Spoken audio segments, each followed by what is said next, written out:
Partially set in Dublin, Whiskey Tango Foxtrot is the debut novel of American author David Shafer. Ten caught up with Shafer to discuss his style, influences and his time in Ireland. I lived in Ireland from 2008 to 2010. I came here to be with the woman who is now my wife.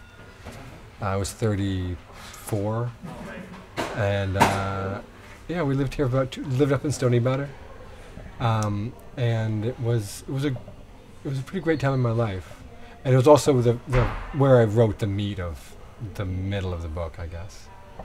Yeah. And Stony Batter even appears in the book, and there's a kind of a very Irish thing where Layla asks, where is it we're going? And the taxi driver just responds, oh, it's beside Cabra. Yeah. It's you kind of got the dry Irish sense to it. I appreciate that. It's funny because she asks, it's one of those things where you ask a dumb question abroad, where is that? And they just give you another word that doesn't mean anything to you.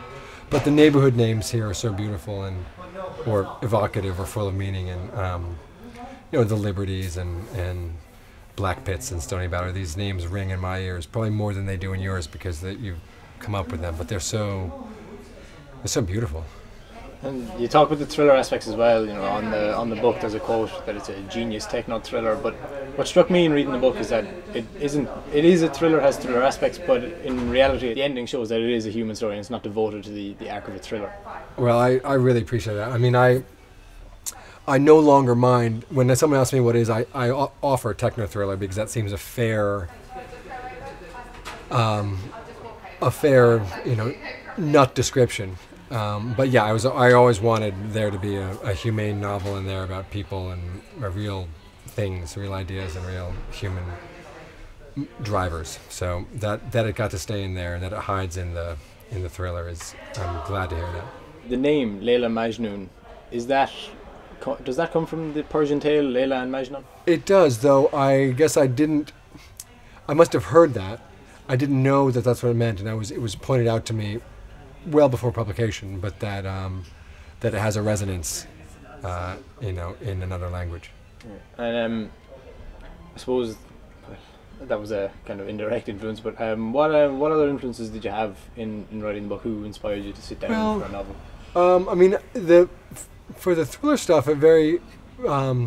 just when I was young, I read a lot of just good thrill. Frederick Forsyth and Ludlum and John le Carré and stuff. So those were in my head, and that's what, like I say, what helped the book become something you'd want to read. In terms of some of the larger themes, I guess I need to say that I'm a big David Foster Wallace fan, and I now that's a little bit. I'm embarrassed that that's a trendy thing to say now, and I swear it was true from a long time ago. But some of the stuff in Infinite Jest, which I read when I was 22, and obviously made a big impression for that reason, hiding emotional ideas in a sort of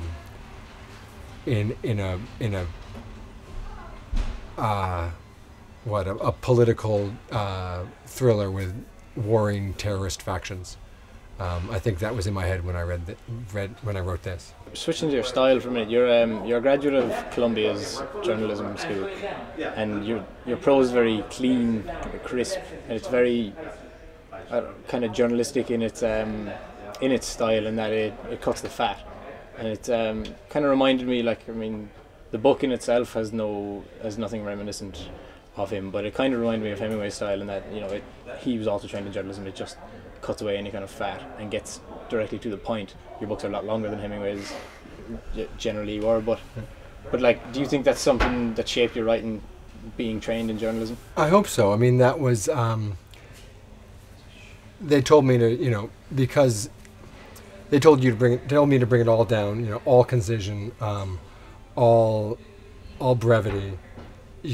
Bring it down to those things, and then I guess I learned that, and then I built it back up. That is, I want to play with words and things that you wouldn't be allowed, you shouldn't do when you're writing straight news or something. But I think I did a benefit from being taught a journalistic style, though it turns out I probably wouldn't have been a great. Well, I don't think I make a great hard news journalist reporter guy. I'm not dogged enough, and I'm too easily discouraged from truth seeking.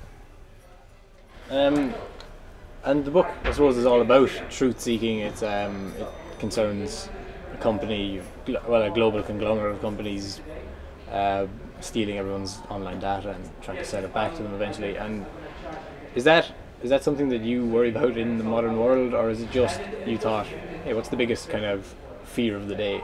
I'll make that a thriller. Well, sorry to do this, but it's a little bit of both, because beginning it, I was pretty much for sort of dramatic effect, and I'm not actually a conspiracy theorist. But as I wrote it, and as we all lived in the world we have in the last 10 years, it turns out to be strangely threatening. Probably not from the committee, probably some from combination. It's either, creepy government or corporate hidden forces, the NSA or whoever is collecting stuff and not telling us. But it's also just sort of our own giving up of privacy and the end user license agreements that we click on. We submit to all these strange things when we download one app, and we all carry around tracking devices in our pockets with cameras and microphones on them. And we did that. We chose that for the convenience and the sort of thrill of the gadgets and gizmos. You haven't gone the way of Leo just yet, writing yourself into something that actually turns out to be true. That would be if that. I'll let you know when that comes full circle, and I'm extraordinarily renditioned in a white van from the streets of Dublin or something. That would be good.